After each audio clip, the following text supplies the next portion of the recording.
Tá aí, moçada, tamo aí pra mais um React. Olha aí, hein? Olha aí. E hoje, olha só que bacana aqui. Hoje nós vamos falar porque alguns países acusam o dólar de ser uma arma dos Estados Unidos. É um vídeo da BBC que a gente vai reagir. E eu achei interessante. Por quê? Porque é um tema que eu sempre gosto de trazer para vocês, é um tema que eu tenho uma razoável leitura, e eu sempre digo uma coisa, galera. Soberania monetária é soberania nacional. País que não controla os seus meios de pagamento, país que não tem moeda soberana, é uma colônia. Saca? Isso para mim é um dos temas mais importantes, porque isso é o cerne do capitalismo. Eu, quando decidi estudar moeda, foi justamente por compreender que na moeda estão resguardados os segredos do capitalismo. Aquilo que nós, réis mortais, não podemos saber. Compreendem? Então eu fiquei curioso com esse vídeo aqui e vamos ver o que é a BBC, né? Isso que está na BBC News Brasil. O que a BBC está querendo dizer com este título? Então, vamos lá, põe na tela.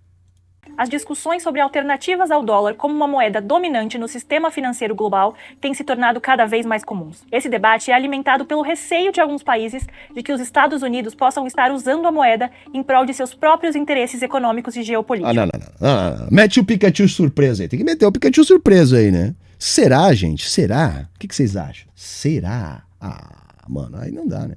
Mas de onde vêm essas acusações? Eu sou Júlia Brown, da BBC News Brasil em São Paulo, e neste vídeo explico em 5 pontos como o dólar se tornou dominante e por que algumas nações acusam os Estados Unidos de usarem a moeda como arma. Para começar, um pouco de história. A consolidação do dólar como moeda internacional tem origem no período posterior à Segunda Guerra Mundial, quando os Estados Unidos, em conjunto com o Reino Unido, criaram o padrão ouro-dólar. Só um pouquinho. Tudo bem, tá certo. Eu acho que a consolidação é nesse ponto, mas é um processo que começa a ficar evidente que teria esse fim no final da Primeira Guerra, tá, gente?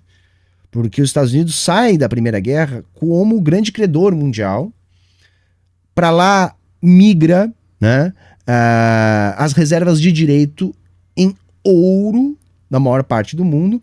E vamos lembrar que antes da Primeira Guerra Mundial, o padrão ouro era o que imperava, perfeito? Isso era possível, mesmo que o ouro já não pautasse, né, a emissão monetária no mundo inteiro.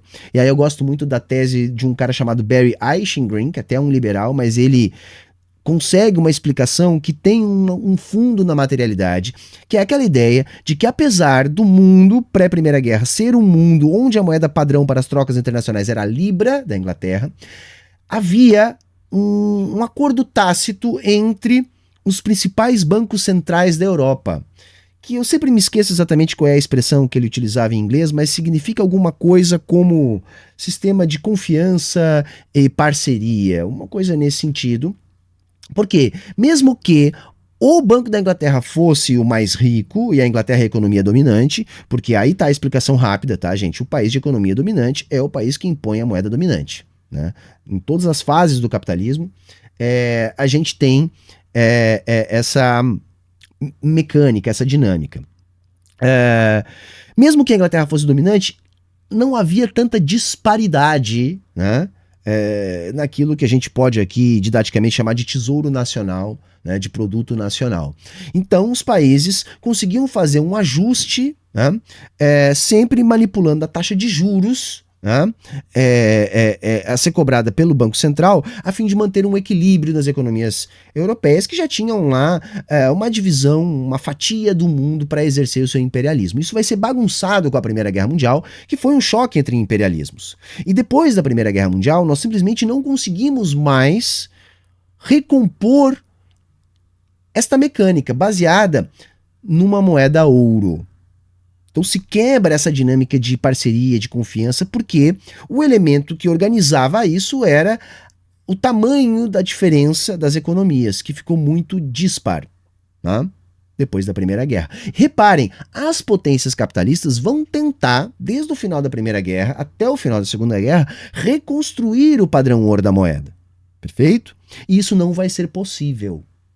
Então, a não reconstrução do padrão ouro da moeda foi demandada pelos capitalistas, mas o próprio capitalismo impediu que essa demanda fosse suprida. Perfeito? Mas vamos ver aqui o que ela vai dizer daqui para frente. A decisão foi tomada pelos chamados Acordos de Bretton Woods, que definiram que cada país seria obrigado a manter a taxa de câmbio de sua moeda congelada ao dólar, com uma margem de manobra de mais ou menos 1%. Já a moeda norte-americana estaria atrelada ao valor do ouro em uma base fixa, que era de $35 por 31 gramas de ouro. Isso foi necessário, gente, porque basicamente todo o ouro estava nos Estados Unidos. Saca? Eles já vinham tentando algumas coisas, do tipo criar... em vez de ter uma moeda padrão ouro, ter uma moeda padrão lastro ouro. Não me lembro se era exatamente essa a expressão, mas basicamente o que significava isso? Na época do padrão ouro, cada moeda, né, cada cédula, valia, né, uma determinada quantia de ouro, né, que era especificado. Então, tinha lá uma fração de grama de ouro, ou de prata, podia ser também, né, em cada cédula. Né? Teoricamente, lógico, ninguém fazia isso, né? Mas em teoria você poderia trocar essa cédula por essa fração do metal precioso. O que é esse padrão lastro ouro que eu estou chamando aqui? Isso era um sistema onde o Banco Central, ao invés de ancorar a sua moeda no ouro, porque na prática nunca foi assim, mas eu não quero entrar nessa seara. Para bem do argumento, em vez de ancorar no ouro a sua moeda, essa moeda ela era lastreada em uma moeda que fosse lastreada em ouro. Reparem, o grande problema, tá? E isso tá no entendimento que é necessário para que a gente consiga compreender para que servem os bancos. Os bancos não são meros atravessadores, gente, tá? Que pegam dinheiro de uns e emprestam para outros. Não é isso. Os bancos são emissores de crédito. Eles alavancam o crédito na economia capitalista, né? E a economia capitalista ela depende do crédito para o investimento. O crédito é que gera o investimento, não a poupança. Tá? Então, o que acontecia? Havia uma demanda por crédito muito maior do que a capacidade de acumular ouro dos bancos centrais. Portanto, necessariamente deveria haver esse descolamento. Percebem? Entre o volume de ouro dos bancos centrais e o volume da emissão monetária. Essa emissão monetária estava sendo demandada pelo capitalismo para tirar o próprio capitalismo de uma crise. E as crises do capitalismo sempre, tá, gente? Tá? Vamos entender isso. Isso é uma constante. As crises do capitalismo são sempre crises de realização do capital. O que significa dizer isso? Significa que mercadorias precisam ser vendidas. Mercadorias novas precisam ser vendidas. Vamos compreender o seguinte, o capital ele se reproduz na esfera produtiva, mas ele se realiza na esfera da troca. Percebem? Por isso que Marx é um crítico à lei de Sé. Porque nem tudo aquilo que você produz você consegue efetivamente vender. Porque a venda vai depender da renda. E a renda, portanto, ela vem de onde? Ela nasce no crédito. Por isso que a gente tem, e é uma estratégia boa para explicar para os liberais, aquela máxima, né? O Estado não se financia pelos impostos, porque para que haja recolhimento de tributos, primeiro as pessoas têm que ter dinheiro. E o dinheiro entra em circulação quando o governo gasta. Percebem essa mecânica? Então o governo gasta, aí as pessoas conseguem ter acesso aos reais para pagar tributo em real. Então esse crédito que é injetado para fazer a economia capitalista girar, que é o mais determinante para a realização do capital. Inclusive para a formatação das poupanças, porque só poupa quem tem. E para ter, alguém teve que ter investido antes. Portanto, o crédito precede a poupança, não advém da poupança. Beleza? Eu tenho que cuidar para esse react não ficar com 3 horas, né? Mas vamos lá. Mas em 1971, os Estados Unidos aboliram unilateralmente os acordos e abandonaram o padrão ouro. Isso aconteceu... Isso aí, essa é a data, né, chave para a gente não esquecer, 71. Porque aí, depois da Segunda Guerra, os países abandonam o padrão ouro ou esse padrão lastro ouro, né, reserva ouro. E se centram apenas a ter o dólar como referência de mercado global. E aí o dólar era atrelado ao ouro. Em 71 o dólar deixa de ser. E aí nós vamos passar a ter uma economia 100% funcionando com moeda de puro crédito. Tá? Na linguagem dos economistas liberais é isso. Né? Uma economia de puro crédito. É assim que eles chamam a economia capitalista desde 1971. Diante de um contexto de inflação global, crescimento econômico do Japão e da Alemanha e gastos excessivos por parte do governo americano. Com tudo isso, as reservas de ouro dos Estados Unidos foram drenadas e o presidente Richard Nixon anunciou o fim do padrão ouro, de forma que o dólar se tornou uma moeda fiduciária. O professor Pedro Paulo Bastos, da Unicamp, me explicou o que isso significa. O que é fiduciário? Vem do romano que se faça, né? E tem a ver também com o fiat money, né? O fiat, faça-se dinheiro, e fidúcia, confiança. Você determina que seja emitida a moeda e o único limite para o uso dela é a confiança no valor dela. Não precisa mais ter um lastro metálico ou numa mercadoria específica. Então você transita para o fiat money, a total autonomia soberana de emissão da moeda com base na confiança no valor daquela. O segredo está nessa palavrinha, confiança, tá? Porque quem escuta confiança acha assim, não, eu confio na moeda que eu estou usando, não é isso? Mas vamos pensar o seguinte, no plano global, para a compreensão do que é a moeda padrão para as trocas internacionais, o que faz gerar esta confiança? É que está o pulo do gato, percebem? Ora, o mundo passou a entender que o Banco Central emissor mais seguro seria dos Estados Unidos. Por quê, gente? Porque era a economia mais dinâmica, porque era o exército mais poderoso, porque era a maior quantidade de bases militares, porque era a maior influência sobre as principais áreas produtoras de petróleo, de matéria-prima. Então veja, essa confiança ela não nasce da institucionalidade, saca? Como os economistas institucionalistas, né, gostam de pregar. Não, você tem que ter instituições fortes. As instituições fortes são essas.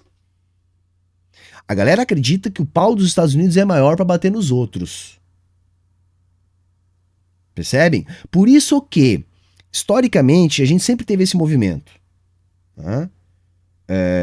Primeiro no norte da Itália, depois nos Países Baixos, depois Inglaterra, até chegar na hegemonia do dólar. Sempre a área onde o capitalismo era mais desenvolvido fazia com que o meio de pagamento mais aceito fosse aquele utilizado por essa área onde o capitalismo é mais desenvolvido. Então vejam qual é o risco. Se a China, de fato, passa os Estados Unidos em termos de produção, em termos de influência política, de influência econômica, portanto, a nível global, tendencialmente, claro, a moeda da China deve se estabelecer como padrão para as trocas internacionais.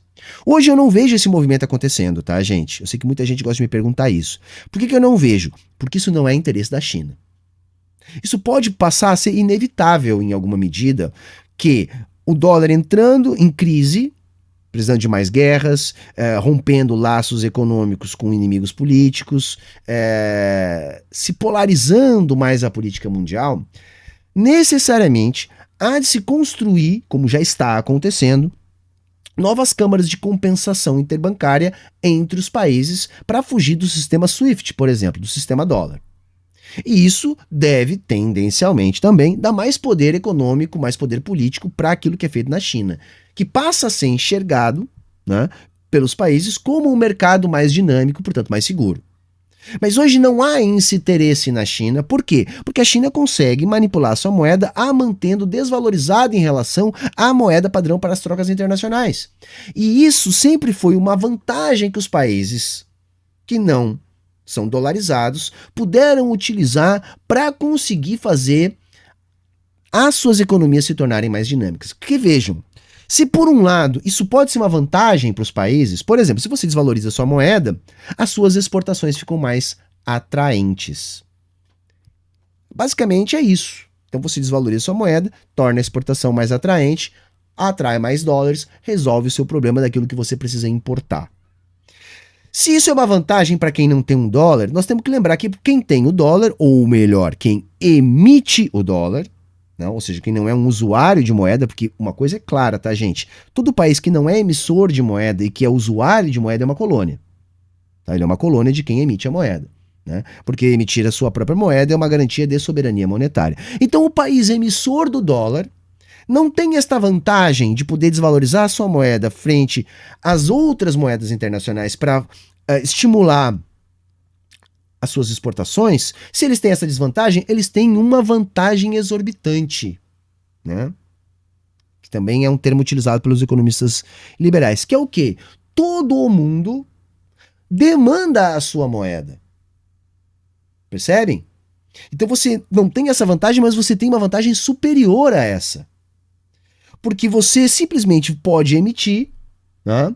Ou seja, você pode aumentar a sua dívida ad infinitum, né? Enquanto o mundo todo estiver demandando a sua moeda.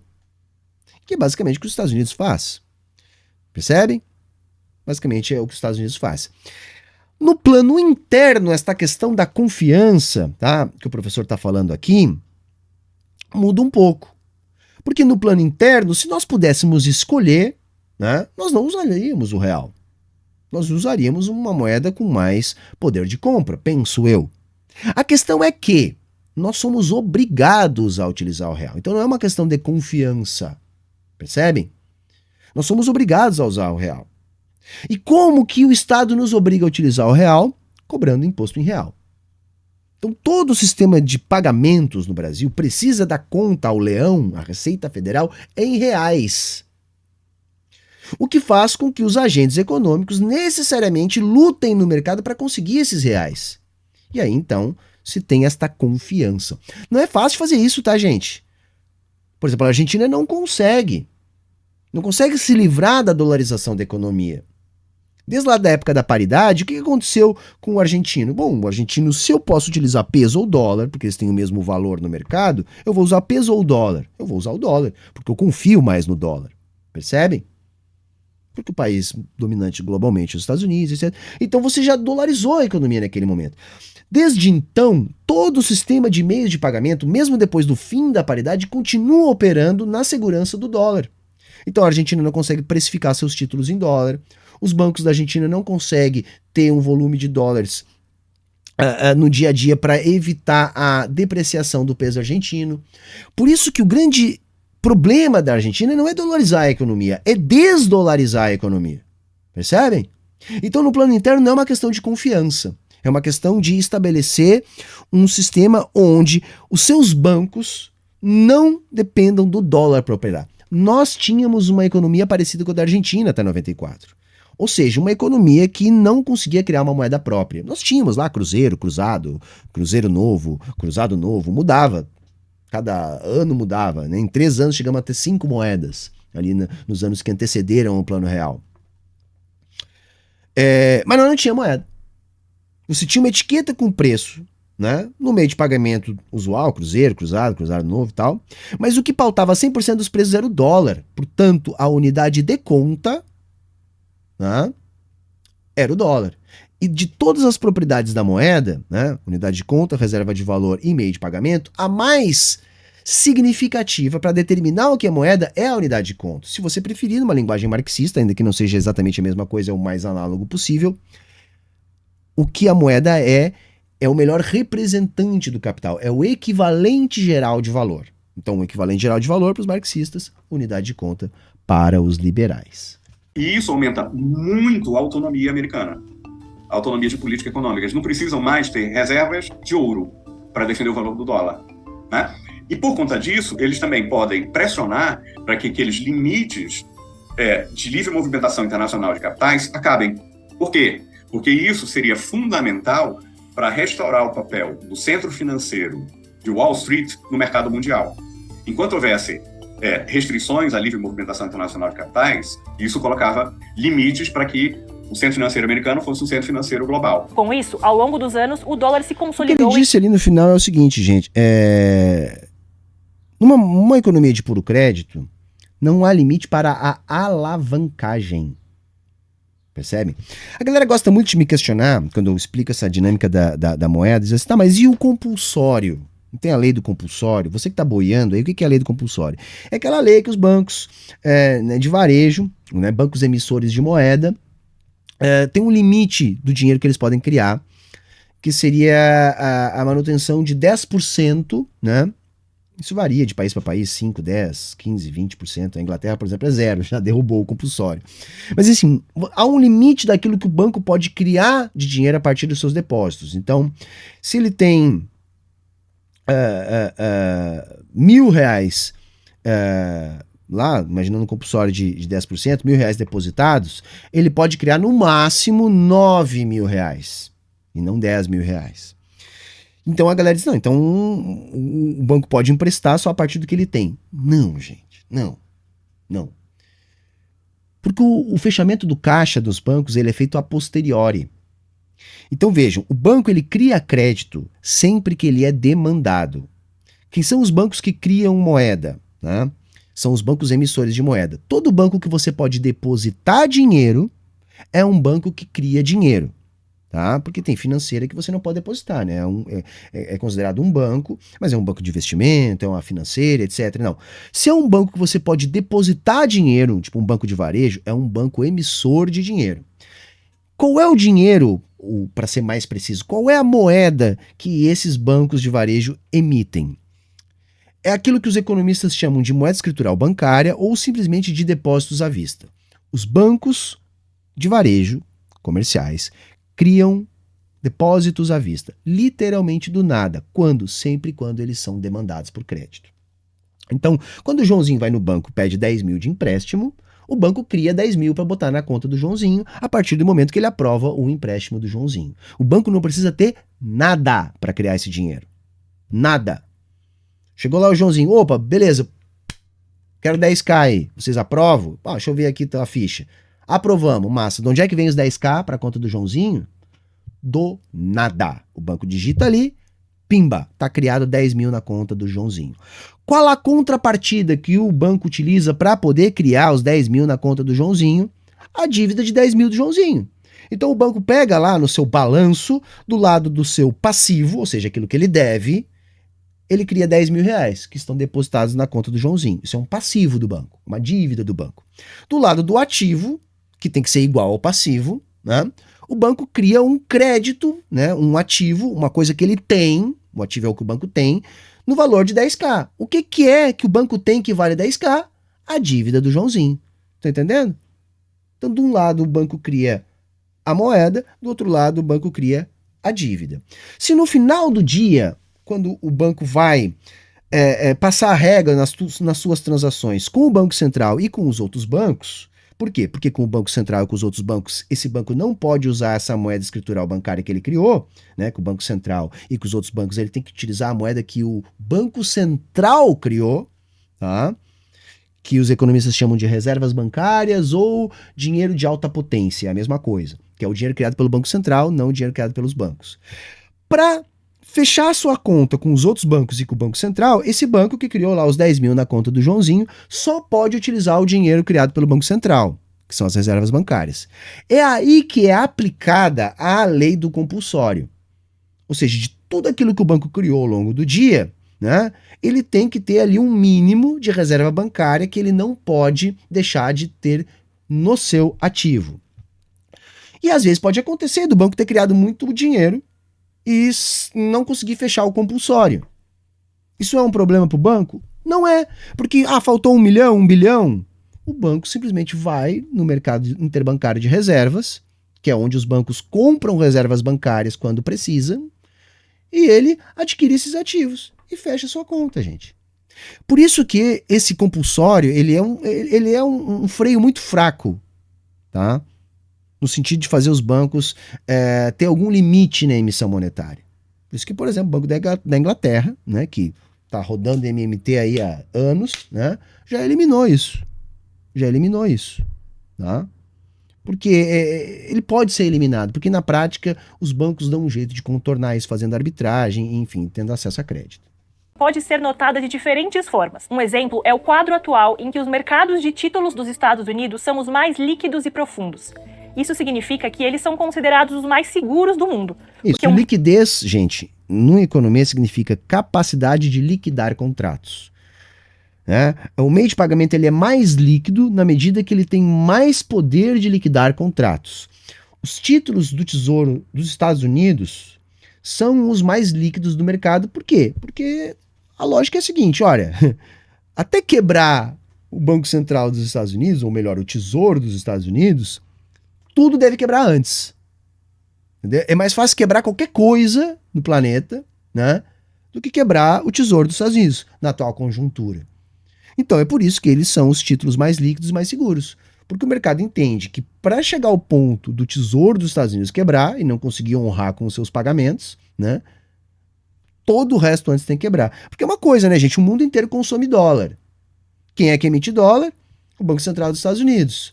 Os títulos dos Estados Unidos são precificados em que moeda? Em dólar. Que quem é que emite? Os Estados Unidos. Então, tecnicamente, gente, enquanto o dólar for a moeda padrão para as trocas internacionais, é impossível, tá? Os Estados Unidos não conseguir pagar alguns dos seus papéis. Por exemplo, no mercado de títulos nacional, os títulos do Banco Central do Brasil são extremamente líquidos. Por quê? Porque eles são precificados em real e a lógica é a mesma. Ora, não tem como o Banco Central não conseguir pagar uma dívida na moeda que ele mesmo emite. Então sempre vai acontecer isso. Quando é que o mercado vai desconfiar dos títulos brasileiros? Quando as nossas reservas de dólares começarem a baixar. Um país que não emite a moeda padrão para as trocas internacionais só está quebrado quando não possui a moeda padrão para as trocas internacionais. Não tem como o Brasil quebrar em reais, gente. Não tem como acabar os reais. Entendeu? É impossível, não tem como acabar os reais. Quando é que o Brasil vai estar quebrado? Quando o Brasil não tiver dólar. O Brasil estava quebrado na década de 80. A Argentina está quebrada hoje. Pelo mesmo motivo. Não tinha dólar no Brasil na década de 80, não tem dólar suficiente hoje na Argentina. Tá entendendo? Então, a lógica é essa. Por que o título dos Estados Unidos é o mais confiável? Porque o mundo inteiro opera em dólar. O título dos Estados Unidos é emitido para ser, né, realizado em dólar que o próprio Estados Unidos emite. Então não tem como quebrar. Né? A lógica é essa.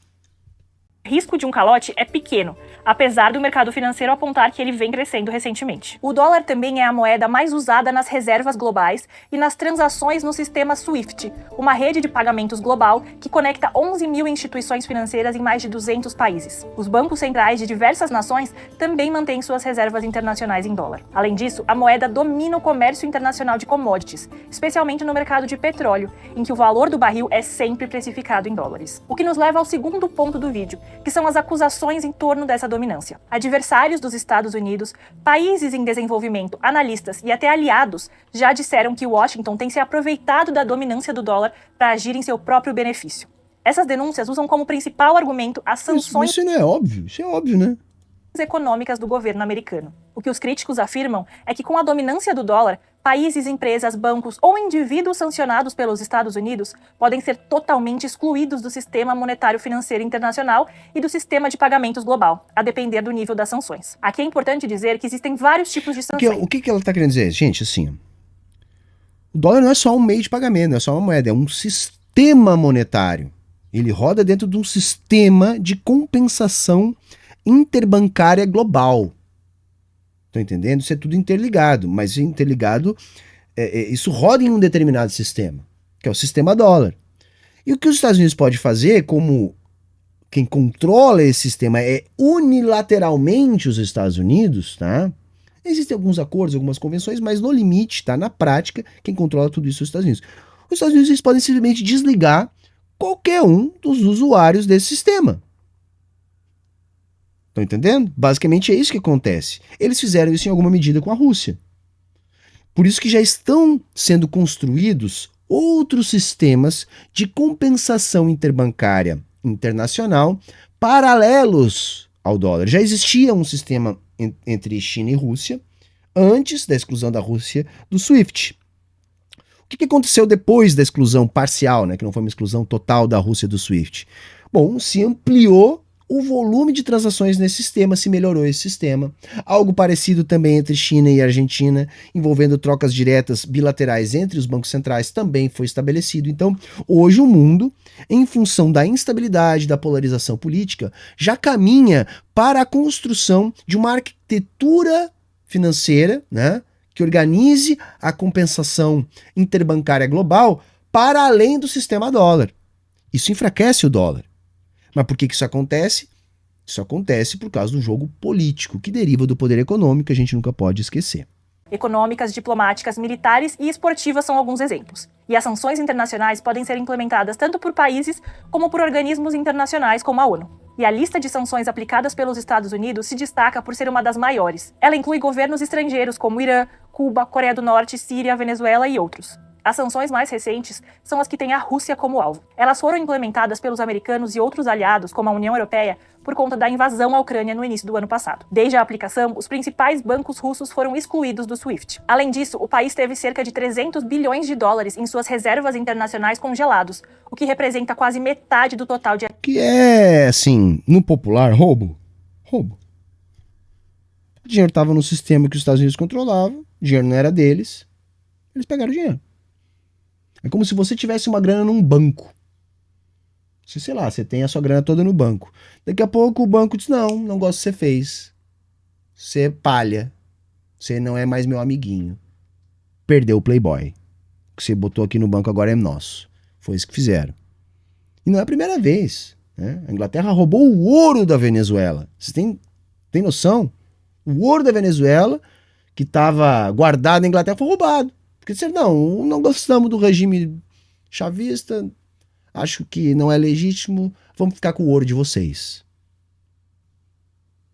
É assim, né? A galera tem que entender que os países ricos, eles não são ricos porque eles foram mais competentes, porque eles foram melhores. Eles são ricos porque eles exploraram mais, porque eles foram mais filha da puta. Tá? Capitalismo não é sobre concorrência, né? Capitalismo é sobre imperialismo. Capitalismo não é sobre competência, né? Capitalismo é sobre exploração. É isso que a gente tem que entender.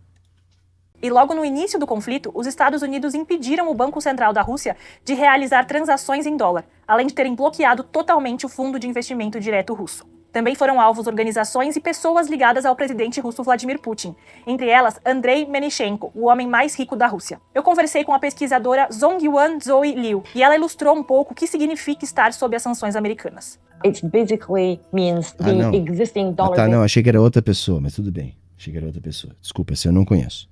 System is no longer at this individual or this company or this regime's service. Start from the very basic level, like a bank that you used to bank with, or a bank that you have a bank account with. For, in the case, it could be, as simple as a credit card or a debit card. You can no longer have access to them in the sense that your money É exatamente o que eu falei, né, galera? cannot be moved around.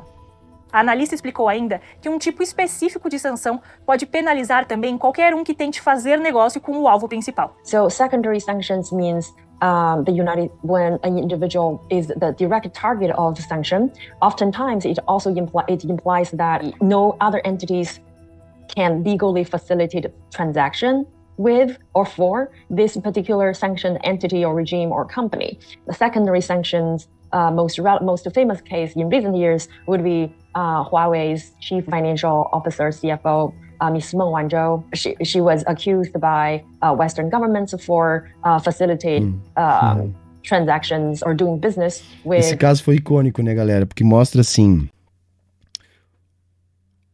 como que existe uma guerra protecionista entre as empresas. Né? A questão do 5G da China, o que está acontecendo agora com os semicondutores da China, a questão sempre contra a China, né? Dos softwares, dos sistemas operacionais. Porque controlar essas tecnologias é poder, gente. Saca? Por isso que é uma coisa bizarra quando a gente escuta o discurso liberal dizendo, não, é porque a gente não aprende a fazer determinadas coisas. Não, a nós não é permitido aprender a fazer tantas coisas assim. Por isso que a gente tem que defender a nossa indústria nacional. Né? Porque é tão difícil justamente por causa dessas barreiras. A sanctioned entity called, which in this particular case was Iran. Para Vladimir Putin, as sanções financeiras e o congelamento de ativos pelo Ocidente equivalem a, nas suas palavras, pisar em todas as normas e regras básicas do livre comércio. Há ainda quem acuse Washington... Livre comércio. Livre comércio eu acho ótimo, cara, entendeu? É porque assim, não existe.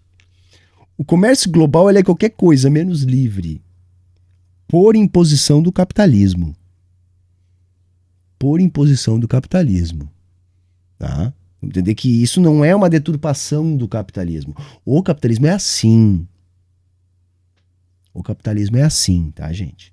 De usar as sanções e o dólar como moeda de barganha em prol de seus interesses. Em setembro, o governo de Joe Biden autorizou bancos a burlarem as sanções contra o Irã e transferirem a soma de 6 bilhões de dólares bloqueados na Coreia do Sul numa troca pela libertação de 5 americanos detidos no país do Oriente Médio. Washington avisou que teria direito de controle sobre como e quando o dinheiro seria gasto. É por conta de todas essas acusações, mas também pela busca de alternativas econômicas mais vantajosas, que crescem os debates sobre o uso de outras moedas. Alguns países querem mitigar os riscos e perdas em caso de sanções americanas. Isso é verdade especialmente para nações que já foram penalizadas no passado ou que correm o risco de enfrentarem sanções no futuro. A China, por exemplo, tem promovido tratados bilaterais com diversos países para que as trocas comerciais sejam realizadas em yuan. Com os meios de comunicação estatais, o governo chinês também já deixou clara sua ambição de encabeçar esse debate e tomar parte da liderança americana nesse setor. Um editorial do China Daily, controlado pelo Partido Comunista, definiu a China como a única economia capaz de promover essa mudança. Pequim também impulsiona o debate sobre alternativas ao dólar. É interesse da China criar novos mecanismos de relação bilateral. Acho que ainda não, talvez no futuro sim, mas ainda não de ter a moeda padrão para as trocas internacionais. Tá? Acho que por enquanto ainda não cabe isso na China. Mas sim, é fato, eles estão criando formas alternativas, até porque o mundo está se polarizando, né, gente? E a China é muito pragmática, no sentido de se aproximar dos inimigos dos Estados Unidos. Dentro dos BRICS. Durante a cúpula anual do bloco em agosto, as lideranças de Brasil, Rússia, Índia, China e África do Sul discutiram a criação de uma moeda comum para facilitar as transações entre os membros do grupo. A decisão ainda não foi implementada oficialmente, mas foi bastante apoiada pelo presidente Lula. Uma das questões também, não sei se ela vai trazer aqui, mas eu quero falar antes que eu me esqueça, diante dessa possível crescente instabilidade no plano político internacional, uma das alternativas que os bancos centrais estão também recorrendo, além dessas que ela está citando aqui, é comprar ouro. É fazer reserva em ouro. Por quê? Porque não se sabendo o que vai ser depois, né, é uma maneira de ter alguma garantia. Que Brasil e China completaram a primeira operação comercial realizada totalmente em yuans e reais no início de outubro. E os dois governos prometeram repetir essa experiência sempre que possível. Mas há quem discorde da iniciativa. O economista americano Jim O'Neill, que cunhou o acrônimo BRIC, classificou como ridícula a ideia de uma moeda comum do bloco. Em uma entrevista ao jornal Financial Times, ele afirmou que o projeto é inviável, pois os BRICS não teriam capacidade de criar um banco central próprio. Mas outras potências proeminentes, como Índia e Emirados Árabes Unidos, também começaram oficialmente a Eu queria ouvir a explicação do cara agora, não teria porquê, não entendi, mas... negociar entre si em suas moedas locais. E mesmo aliados de longa data, como a França, realizaram transações em outras moedas desde que os Estados Unidos aumentaram as suas sanções. Em abril, o presidente francês Emmanuel Macron disse que a Europa deve reduzir a sua dependência do dólar americano a fim de manter a sua autonomia estratégica e evitar tornar-se, nas palavras dele, vassalo de Washington. Mas já é quase isso, né? A Europa inteira, tá, não tem soberania monetária. A Alemanha tem, a Inglaterra tem, e a França um pouco menos. Mas mesmo a Alemanha, eu estou dizendo que tem, ela ainda está subordinada às decisões de Washington. Isso desde a Segunda Guerra. Isso ficou mais evidente agora na questão da Ucrânia contra a Rússia, ou da Rússia contra a Ucrânia, onde a Europa optou por ficar do lado dos Estados Unidos numa opção onde eles vão ter aumento da inflação, vão pagar mais caro no gás. Resumindo, é isso, vão pagar mais caro em fertilizante, vão pagar mais caro na comida. Então vejam, o poder de dominação política dos Estados Unidos sobre a Europa, porque eles ao ter como pressionar a Alemanha é onde está estruturado o euro. A França tem uma fatia significativa também, e o resto é vassalo, né? Por isso, por exemplo, que a Inglaterra nunca quis participar disso aí. Enquanto essa for a realidade, a Europa é colônia dos Estados Unidos, tá, gente? Puramente econômicas por trás de todo esse debate, como a busca por reduzir alguns custos de transação, entre eles a taxa de conversão, que influencia os preços de compra e venda nas... Antigamente, gente, os custos de transação eram muito debatidos na macroeconomia. Hoje eles são considerados residuais, insignificantes, tá?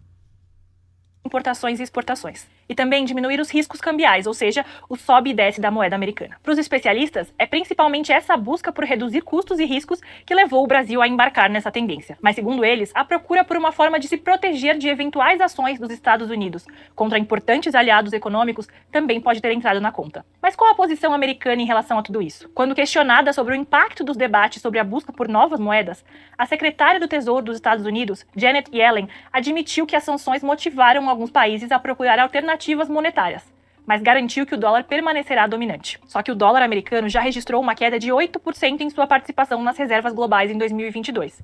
E Yellen alertou que a participação da moeda pode continuar a diminuir à medida que os países procuram diversificar. Já sobre as sanções, os americanos defendem sua política como... Eu não acredito que deva haver essa mudança no curto prazo, tá, gente? Não quero aqui jogar um balde de geografia na emoção de alguns aí. Não acredito que haja essa mudança, tá? Justa para punir indivíduos, empresas e países que eles identificam como apoiadores do terrorismo e responsáveis pela proliferação de armas nucleares, violação de direitos humanos, corrupção e outros crimes. E para preservar a democracia e estabilidade... Isso é absolutamente arbitrário, né? Tipo, Cuba patrocina o terrorismo, né? O Mandela era um líder terrorista, então assim, eles classificam como terrorista quem é adversário político deles. Internacional. No caso da Rússia, o presidente Joe Biden afirmou em diversas ocasiões que Putin escolheu a guerra. E nas suas palavras, agora ele e seu país sofrerão as consequências. Biden diz ainda que a Mas invasão vejam da... assim, né? Os Estados Unidos pode muito, mas não pode tudo. De modo que depois das sanções contra a Rússia, a economia da Rússia cresceu. Administrou bem as saídas encontradas. Isso só mostra que, por mais que os Estados Unidos pareçam um leão invencível, tá? Não é bem assim. Tanto é que agora estão lá levantando barreiras, repatriando fábricas, né?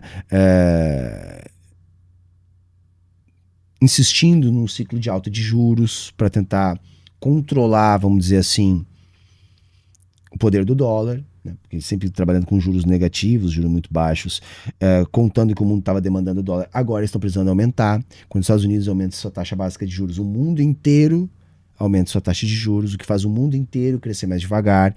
Quer dizer, os Estados Unidos está reagindo justamente porque está começando a haver uma mudança estrutural. Qual mudança estrutural é essa? A China, gente. A China. É a lógica que a história provou como a mais correta. O país economicamente dominante se transforma no país politicamente dominante. E impor sua moeda como padrão internacional para as trocas comerciais é uma questão de dominância política. E vamos lembrar que essa dominância política ela não nasce do Espírito Santo, né? Ela nasce do poder econômico. A Ucrânia é uma violação flagrante do direito internacional, que demanda uma resposta firme da comunidade internacional e que avisou Putin que isso poderia acontecer antes da incursão. James O'Brien, diplomata americano do Departamento de Estado e um dos responsáveis pela política de sanções americanas contra a Rússia, também defende as ações como necessárias para preservar a paz mundial. Segundo ele, limitar as capacidades econômicas da Rússia é uma das formas mais eficazes e menos nocivas de proteger a Ucrânia e sua soberania territorial. Ele disse o seguinte em uma palestra no Instituto de Ciências Humanas em Viena: "Nós não estamos buscando prejudicar a população russa ou levar a economia russa ao colapso. Não estamos tomando muitas das ações que estariam disponíveis para nós se esses fossem os nossos objetivos." É que tem uma coisa, né, gente? A economia da Rússia já tem um tamanho que se eles fecham... Porque, vejam, sequer a expulsão do SWIFT foi completa. Foi completa. Vejam, a economia da Rússia ela é grande demais para ser bloqueada. Eu falei do caso da Europa, que está pagando mais caro no gás, no alimento, no fertilizante, etc., por causa da guerra.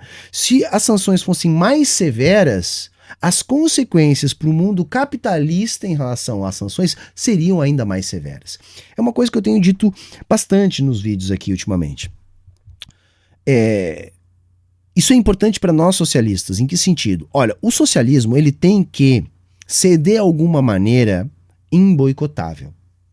Porque senão a economia socialista ela passa 100% do seu tempo focada em um esforço produtivo contra os bloqueios. Isso é assim na Coreia Popular, isso é assim em Cuba, isso é assim nas economias que ainda tentam sustentar, né, níveis mais profundos de planificação econômica. Por que na China isso não acontece? Porque não dá para boicotar a China. Qualquer país do mundo que tentar boicotar a China se ferra. A China é grande demais para ser boicotada.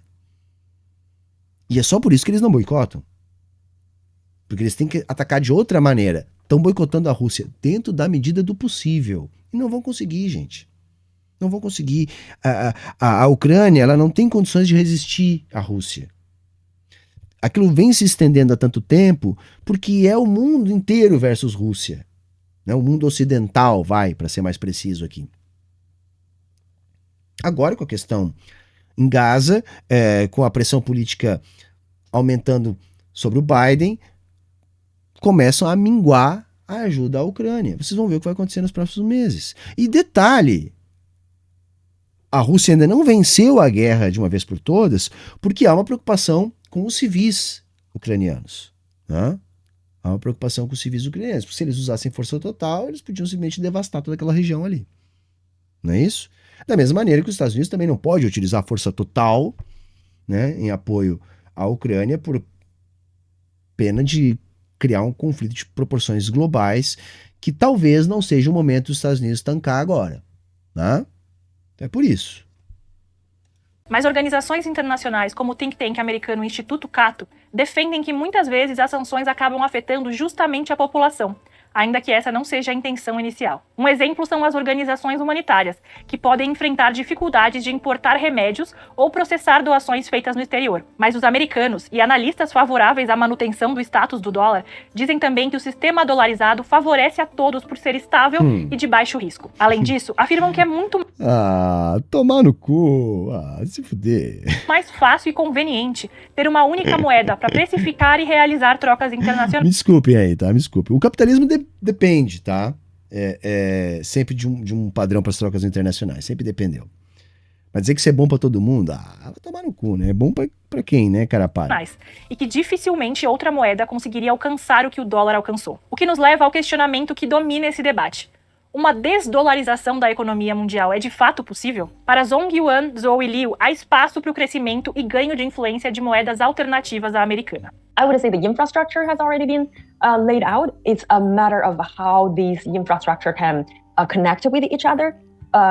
In other words, how can these individual countries can connect their domestic-oriented system to elevate that into a global unified system. And only when the alternative system can be interconnected with each other, it can potentially become... Gente, uma boa. Eu acho que não é uma questão de operacionalizar. Eu acho que a tecnologia que a gente tem hoje faria isso, né? Isso é de menos. A questão é política, tá, gente? A questão é política, tá? Eu não vejo interesse da China em fazer isso agora. Agora, se você continuar tendo um dólar, né, como um precificador internacional e um sistema a parte do dólar, onde o dólar não possa excluir um participante unilateralmente, acho que aí a China tem interesse. Porque ela conseguiria manter a sua economia sempre com uma moeda desvalorizada e assim facilitando suas exportações e a entrada de divisas, né? Mas não ficaria na mão política do sistema dólar excluir alguém, sancionar alguém. Acho que aí sim. Então a construção desses sistemas até ela já está pronta, já tem até alguns anos, tem que aumentar o volume de transações dentro desses sistemas alternativos ao dólar. Isso vem acontecendo justamente por causa da polarização política cada vez mais flagrante no mundo. More tangible challenger to the existing dollar-based system. Já para Pedro Paulo Bastos, superar esse status é uma tarefa extremamente difícil neste momento. Existe uma enorme dependência da economia de redes. Né? Você tem o fato de você precisar estar na rede, obriga você a utilizar os protocolos e métodos que são típicos dessa rede. Como essa rede usa o dólar, todo mundo vai precisar usar o dólar. Então, mas é isso que a pesquisadora lá estava falando antes. Essas redes já estão construídas, tem que aumentar o nível de conexão entre elas. Mas vejam, gente, isso não é um problema de tecnologia, tá? Não é. Isso é um problema político, né? É isso. Há uma pressão política para que a rede principal continue sendo a do dólar, porque isso dá esse poder exorbitante, extraordinário, ao emissor do dólar, que é os Estados Unidos, que controla a política global. Né? Esse é o ponto. Isso acaba reforçando, reproduzindo essa rede no longo prazo. Essa discussão provavelmente ainda se estenderá pelos próximos anos, mas o que os especialistas reforçam é que discutir propostas ou a criação de moedas comuns não significa necessariamente querer acabar com o dólar. Sim. Ou seja, Brasil e mesmo a China muitas vezes se beneficiam da dolarização da economia e provavelmente não vão abandonar a moeda americana. Eu não vejo no curto prazo essa mudança, não vejo. Como eu disse e estou insistindo, não é o objetivo da China, me parece, nesse primeiro momento. Tão cedo. Por hoje é só. Siga acompanhando nossa cobertura no nosso... Mas, por hoje é só nós aqui também, tá bom? É bacana, é sempre um papo interessante, é um papo chato, né, galera? Eu sei que a audiência não gosta, a galera não assiste, e eu sempre acho uma pena eu ter gostado tanto de pesquisar uma coisa que a galera não acha interessante. Mas desculpem, gente, pra mim isso é o centro, tá? Isso é o centro do capitalismo, né? Se a moeda é onde se materializa a relação social-dinheiro, e se o dinheiro é o melhor representante do capital, para nós marxistas, a discussão mais relevante é sempre sobre o capital. Né? Porque é explicando o capital que a gente explica o mundo, as relações de produção, as relações políticas, assentadas na luta de classes, na exploração da força de trabalho.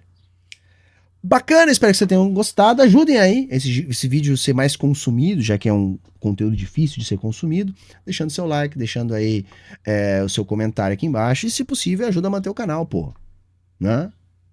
Ajuda aí, vamos lá, vamos colaborar aí, não é isso? Valeu, galera, tchau, tchau e até a próxima.